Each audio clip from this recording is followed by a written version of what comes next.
So, what have you already decided?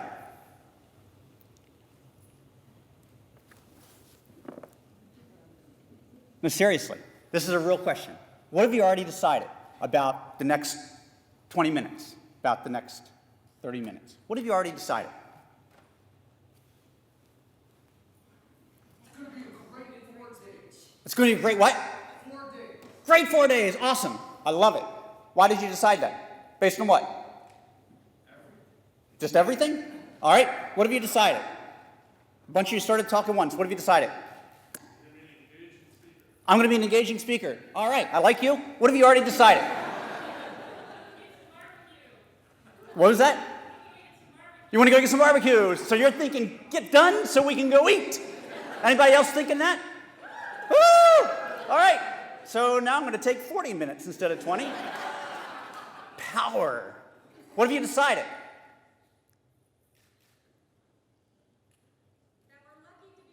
You're lucky to be here. I like it. Let me ask you a bolder question. Has anyone decided anything negative about the next 20 minutes? Okay. I don't consider that a negative, but some do. My girls aren't crazy about them because we don't get them very often in Oregon, so when we get them, they're like scary. Any other negative thoughts? Great question. But is that a decision? What have you decided? Okay, I'm going to let you off the hook. Here's my other question. Why do I care? Why am I asking you right out of the gate? What have you already decided?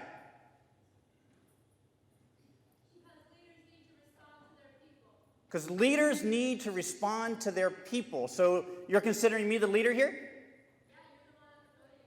That makes me a leader? All right, I'm a leader. What have you, why am I asking? Why do I care? A waste of my time? So if you're not interested, it's a waste of my time. Well, you know what? I get paid whether you're interested or not.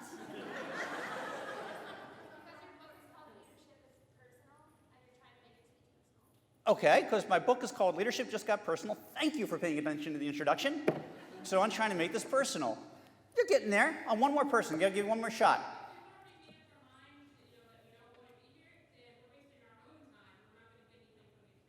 Oh, I love you. Raise your hand. Who's talking back there? All right. Awesome. Did everybody hear that?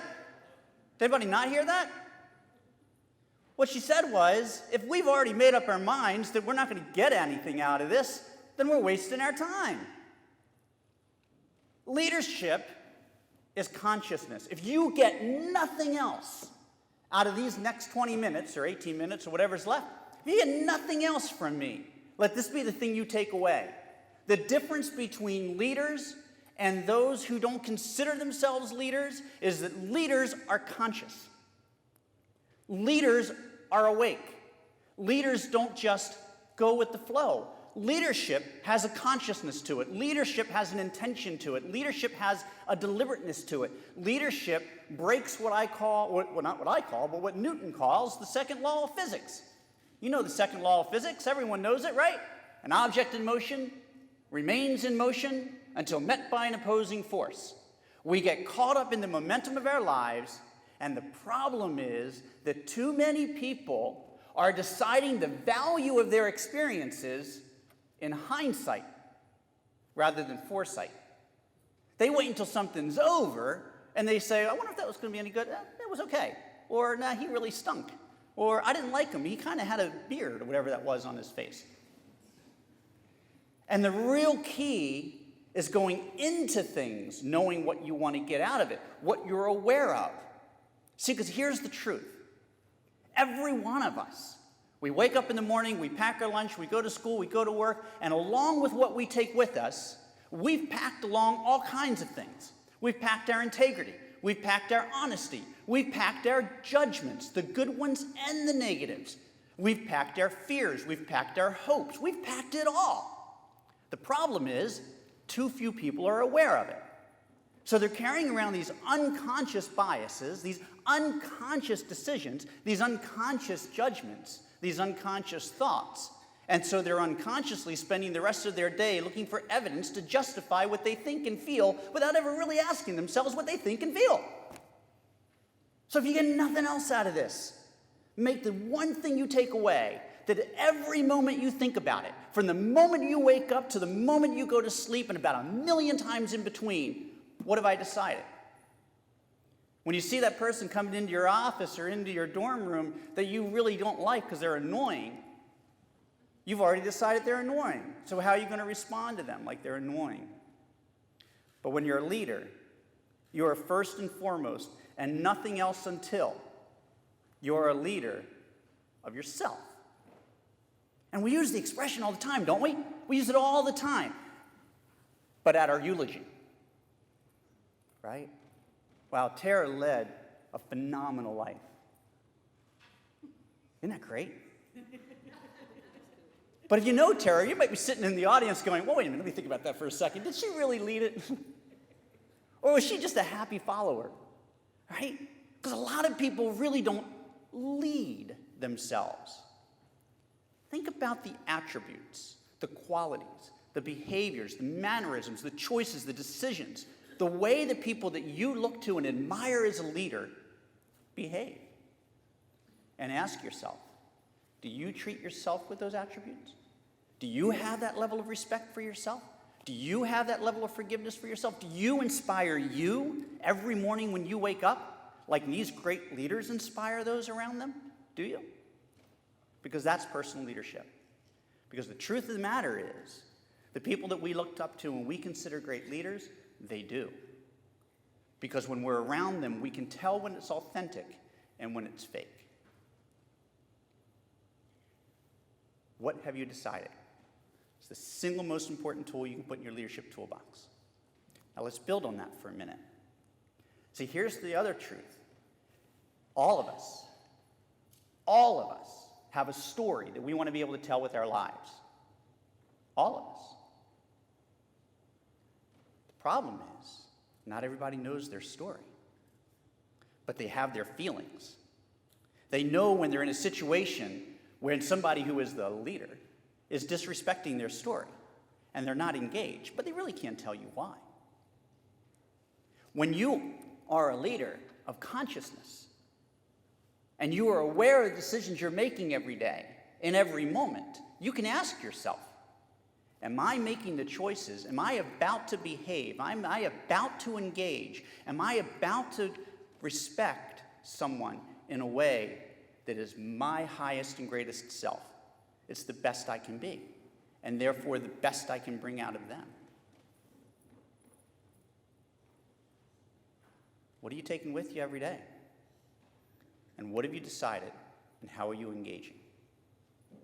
Tool number one. Tool number two. Who asked about the crayon? You asked about the crayon. Anybody else curious about the crayon? All right. Only a few of you? Here's my question about the crayon. It's been sitting on your seat since you sat down. How many of you have begun drawing with your crayon? 1, 2, 3. Be honest. How many of you started drawing on the crayon? Okay. Now, for the real honesty, how many of you did it by putting mustaches and eyeglasses and horns on the picture of me on the other side of the... Right? So, I don't know how many people are in this room right now, 150, 200 people, and there's about half a dozen people in the back corner. Are you all students? Who actually raised their hand drawing with the crayon? Here's the thing. That crayon, they're all out there, is the single most creative tool ever invented by humankind. Think about it. More art has been done with a crayon than probably any other medium. I'll bet you there's still pictures you've drawn with crayons in the 1st and 2nd grade that your mom still has on the refrigerator, right? It has done more things. And if you're a kid and you sit down and there's a crayon and a piece of paper in front of you, what do? Draw. Why? Because it's there. So for the rest of you, and I have to admit, I expected more of you to have drawn. So why haven't you? What? You don't have crayons? Okay, well, that's true for a few of you, perhaps. What about the rest of you? Because I know, you got it. We're too busy talking. Oh, okay, you're too busy talking, right? Too busy talking. Anything else? You warrant your utmost respect. I wanted your utmost respect. You warrant it. And what does that mean? It means we should be paying attention to you. Yeah, but you had those long before. You could have been drawing when they were talking or drawing when Tara was talking. I mean, there's a lot of other things you could have been doing before I got up here, right? You were waiting to be told what to do with your crayon. Anybody else feel that way? Yeah, it's the number one response that I get. Now, correct me if I'm wrong, but these guys are leaders, right? We got leaders? Are leaders waiting to be told what to do? Are you waiting to live your life until someone tells you what to do with it? You've got tools galore around you. The second thing that I want you to take away from this little bit of time I have with you, you've got 4 days ahead of you of remarkable opportunity. And I'm not just talking to the students. More can be learned from what they bring to the advisors, the faculty, the teachers, and the speakers, and the people who are running this organization, probably than you can pass down to them in some respects. Be creative. Why wait? If you need permission to use something, learn something, ask something, engage with something, create something, it will never be done. Leadership isn't about what you have permission to do. Leadership is about what you choose to step up and create. What makes leaders great leaders is they're creative and innovative and inspirational, and they connect with you.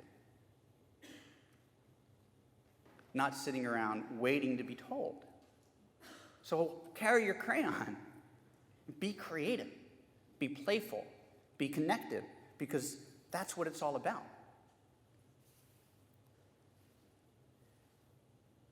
When I ask kids, and I have, because I got two of them, an 8-year-old and a 12-year-old, so I've been spending a lot of time with kids over the last 12 years. And I'll play this game with them with the crayon and say, why did you draw? And they'll say, because it's there. And it's such a simple and honest answer. And the truth of the matter is, it's the presence of the object that gives them permission. So let's marry these two ideas. What are you thinking of in the moment? What have you already decided? Be present, be conscious, be in the moment. That gives you permission to engage. That gives you permission to choose who you want to be. That gives you permission to decide what it is that you want to create in the moments that are about to follow, that awareness that you now suddenly have that you may not have had 5 minutes ago. What can you choose? What can you create? I'm going to mess this up because I just learned it the other day, I bet. But Jacques Cousteau has a great quote I just learned that says, if you have the opportunity to live an extraordinary life, you don't have the right to not to, or something like that. If you have the opportunity to lead an extraordinary life, you don't have the right not to. If you have the opportunity to lead, he didn't say live, he didn't say have, he said lead. You have the opportunity to lead an extraordinary life, you don't have the right not to. You're amazing people. I've only met a few of you, but I can tell you that every one of you is an extraordinary individual. I know it because you're here. I know it because every single person is born with the gift of leadership. Every single person has the potential to be sitting right there. Every single person is a leader. The old quintessential question of whether or not leaders are born or made, they're born. Every one of us is born with the gift. The problem is, too few people have the courage to unwrap it. And sometimes life gives us the opportunity to unwrap it, and other times it doesn't. You don't know what this day is going to hold. It may be your last. It may be the day that calls you into courage. It may be a day that challenges a belief. It may be a day that questions something you thought was solid and true. It may be a day to have an opportunity you never imagined before. And I bet you've had hundreds of them and missed them along the way. until you get conscious. So, there's 5 core tools. 1, break Newton's first law or second law of physics, whichever one it is, object in motion. What have you already decided? 2, pick up the crayon. Be creative. Stop waiting for permission. The third one, you can't do it alone. The problem with too many people who call themselves leaders is they're way ahead doing stuff, but not engaging anyone. I'm sorry, but that's not leadership. That's just a really hard worker. Leadership brings people along. You can't do it alone. It's a partnership. I can't put it any more simply than that. It's a partnership. And you want to know why that's so hard? Would you like to know why that's so hard? Do me a favor. I want everybody to stand up and find a partner. Everybody needs a partner. I can't have any solo people, so if there's a solo person out there, let me know, but everybody stand up. Okay, you have a hard time following? Stand up. Up, up, up. Find a partner. Everybody needs a partner. All right, you got a partner? You guys got a partner? You guys got a partner? Is there anybody in need of a partner? I see a partner wandering over here. There's a partner in pink looking for a partner in pink. There you go. Does everybody have a partner? I got a hand up. Does anybody need a partner? Probably got some over here. Okay, we got a solo partner in the back here. Oh, they're connecting. All right. So everybody's got a partner, right? So we know we got an even number in the room. Everybody's got a partner. Does anybody not have a partner? This is really important that you have a partner. Does everybody have a partner? You don't. Who doesn't have a partner? One person doesn't have a partner. Oh, there you go. You got one coming back. Got it? Gentleman coming back in a brown coat. There you go. Oh, she's coming around the other side.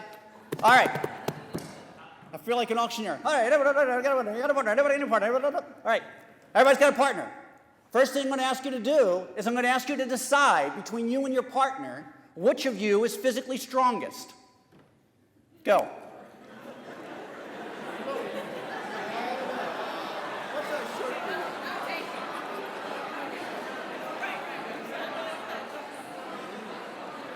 All right. Figured it out? Draw. With a crayon. With a crayon. All right. Everybody's okay. So you've decided which of you is physically strongest. Now, the partner that is physically strongest, I want you to take your physically strongest arm. In my case, it's my right. I want you to raise it. I want you to make your physically tightest fist. And I want you to hold it up to your partner, but do not make contact. Are you with me? Hold it up to your partner. All right. Well, you can't be mutual. One of you got to decide. All right. All right. It's always the guys with the titles that have the hardest time following the rules. All right. Which is a really important point, right? We'll get to this, but the idea is that leadership has nothing to do with title. Leadership has nothing to do with position. Leadership has nothing to do with authority. Leadership is behavior. Leadership is who you are, how you show up in the world. All right, so strongest partner is making a fist. Partner, other partner. I'm going to give you 10 seconds. It's going to go very fast. To get that fist open by any means possible. Are you ready? On your marks, get set. 10, 9, 8, 7, 6, 5, 4, 3, 2, 1. All right, stop. All right, stop.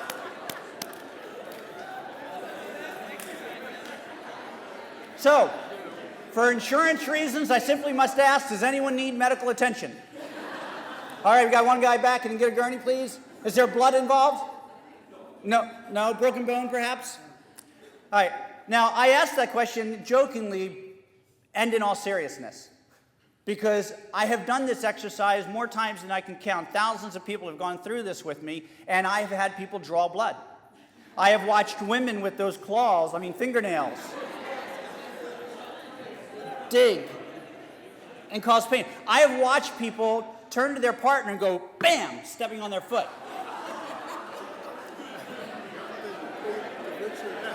I have watched people take a pinky and bend it beyond human ability. Anybody do that one? Yeah? The weakest finger, go for the weakling? I have watched CEOs tell their partner, open your fist or you're fired.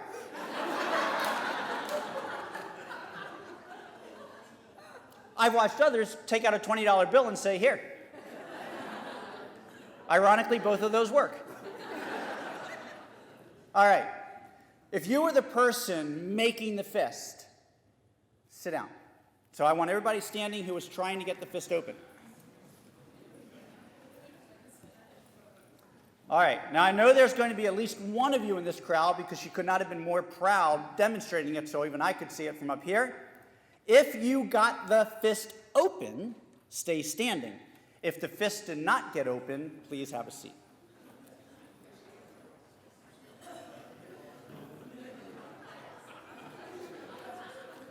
That's a lot of people sitting down. Okay, so what this tells me is many of you are just simply not paying attention. All right, I'm going to save you for last because you were so enthusiastic. Terry, how'd you do it? I got her open. How? I pulled. You pulled, so you just started prying the fingers open. Yeah, she has fingernails. She does have fingernails. Oh, got to watch those things. They hurt. If you use the same technique of just prying the fingers open, please sit down. All right, how did you do it? You threatened and tickled her. Oh, you just threatened to tickle her, and the mere threat alone was sufficient to cause the fist to open. How many use tickling to get the fist open? All right, if you use tickling, sit down. How'd you do it? Well, I did do tickling first. I actually did tickling first, but that didn't work. And I took his thumb and got that open, and then I said, open your hand, please, and he did. Oh, so you used a triple threat. So first you tickled, then you pried, and then you asked.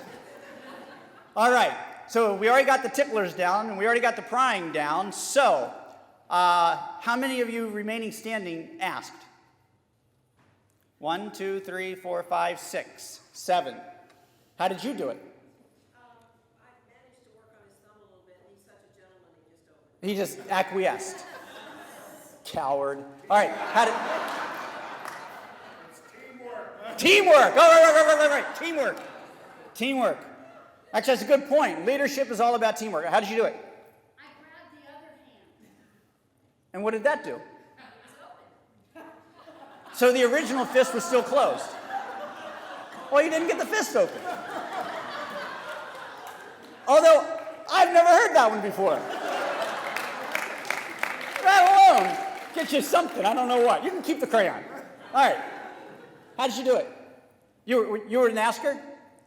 Did you ask, or do you have a different way of doing it? Yeah.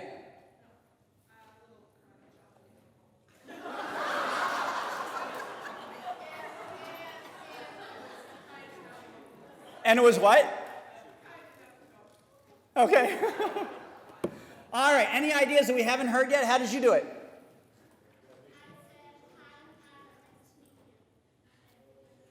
Brilliant. Hi, I'm Kylie. Nice to meet you. Awesome. All right. To you and the half a dozen of you that asked, a humongous round of applause. Woo-hoo! To the rest of you, oh, you got it. What the heck's your problem? Seriously. What were you thinking? Let me ask you another question. Did anybody ask and get denied? Yes?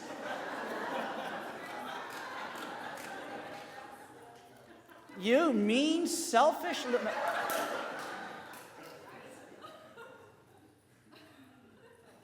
Leaders? You guys got a lot of work to do this week. All right, here's the deal. We think about leadership, but we don't practice leadership. What's going on in this world right now? We're still not out of the greatest recession since the Great Depression. The lack of leadership is running rampant. Talk to businesses, organizations of any type, and they'll tell you the same thing. You know what their number one problem is? Engagement. They can't get people to engage. Their customers aren't loyal. Their employees aren't engaged and loyal.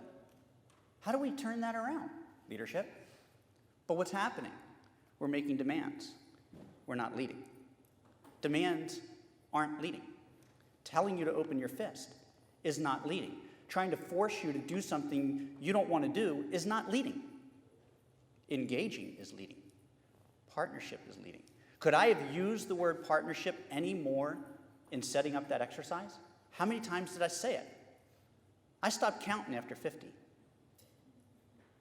Now, is there anybody in this room that looks at partners as a negative thing? You do? How do you see a partner? No? I thought I saw your hand. Oh, so you're just not paying attention to me. Okay, that's fine. All right, I got... So everyone in the room sees a partner as a positive thing. And they are. We have business partners. We have tennis partners. We have life partners. We have all kinds of partners. Partners are good things, right? Partners are the people that are on our side. Partners are the people that we want to share with. Partners are the ones that we build things with. Partners are the ones that we live with. Partners are the ones we choose. Partners are good. And yet, put in a situation to work with somebody that's on your side, the natural tendency is to be adversarial. The natural tendency is to make people do things rather than inviting them to do things. Everybody has a story that they want to tell with their lives. Everybody has a story that they want to tell with their lives. And our job as leaders is to help those that we lead, including ourselves.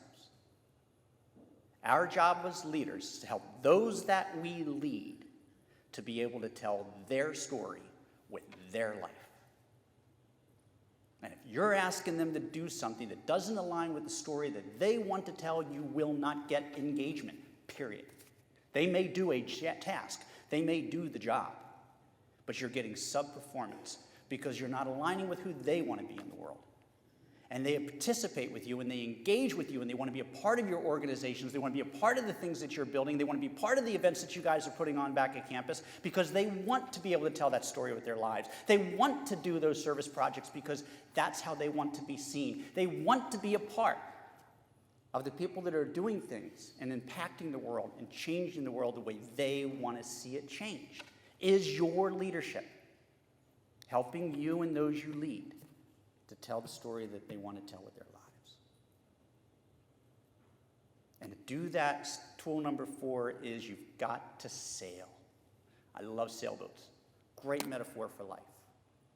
You've got to sail. Sail. Simultaneously adjust, inspire, and learn. You are constantly adjusting to the weather, to the conditions, to the emotions, to the things that happened that you didn't anticipate. And along the way, your job is to inspire for people to have that connection. And least you forget it. Being leaders does not mean you have all the answers. That's why you want partners. You want people smarter than you in areas that you're not, so you can be a greater organization with the team than you could ever be as an individual. Leadership in life is a team sport, and we're constantly learning. And if you're putting yourself out there as a leader with all the answers, what's the point of joining you? I'll never get an opportunity to shine. Which leads us to the 5th tool.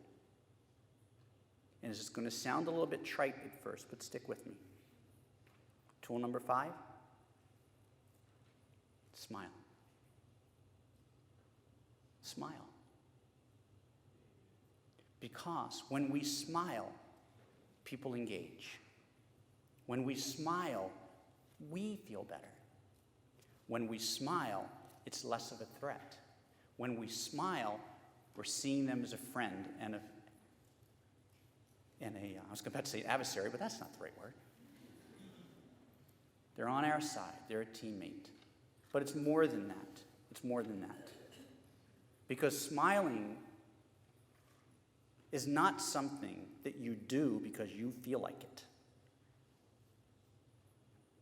Smiling is something you do because it's the gift that you give the other person. Smiling is not a result of what has happened.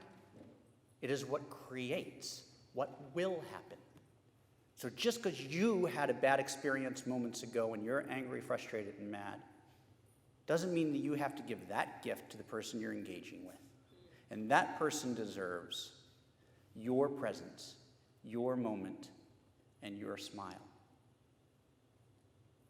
And as a leader, that's our biggest opportunity, is to be able to meet people in our present instead of laying on them our past, even if our past is only a moment ago. Now, I am really opposed to the Godfather quote that seems to have been the old school mantra for too long. And you all know it. Even if you're too young for the movie, you know it. And the quote simply goes, "Hey, it's business, not personal." Which, ironically, was a line they generally use right before they kill you. Now, I don't know about you, but if you're about to kill me, that's pretty personal. It is business, and it is personal. It's personal. And when you lead someone, it's the way you lead yourself. It's a reflection. And when you lead someone, they take it personally. If they feel less than important, condescended to, talked down to, simply a tool in your dream and vision, they're never going to engage. Leadership is not about you doing the task and demanding or delegating. Leadership is about engaging. When you smile, you engage. When you're constantly, simultaneously adjusting, inspiring, and learning, you engage. When you treat people like partners and you ask instead of demand, you figure out what they need and what they're willing to do so you can capitalize on their strengths, then you lead. When you have the courage to create without permission, you're leading. When you have the ability at any moment throughout the day to ask, what have I already decided? What am I bringing to this moment? Am I bringing the highest quality of myself, my best version of me, or am I prejudging this person, circumstance, or situation? And then choose who you want to be rather than what momentum has given you. You're a leader. Bring that just to the next 4 days. You will change your life and every single person you touch. It could not have been a greater honor for me to have been here and to be a part of your Centennial celebration. Tara, thank you so much. This was excellent. Thank you for your time.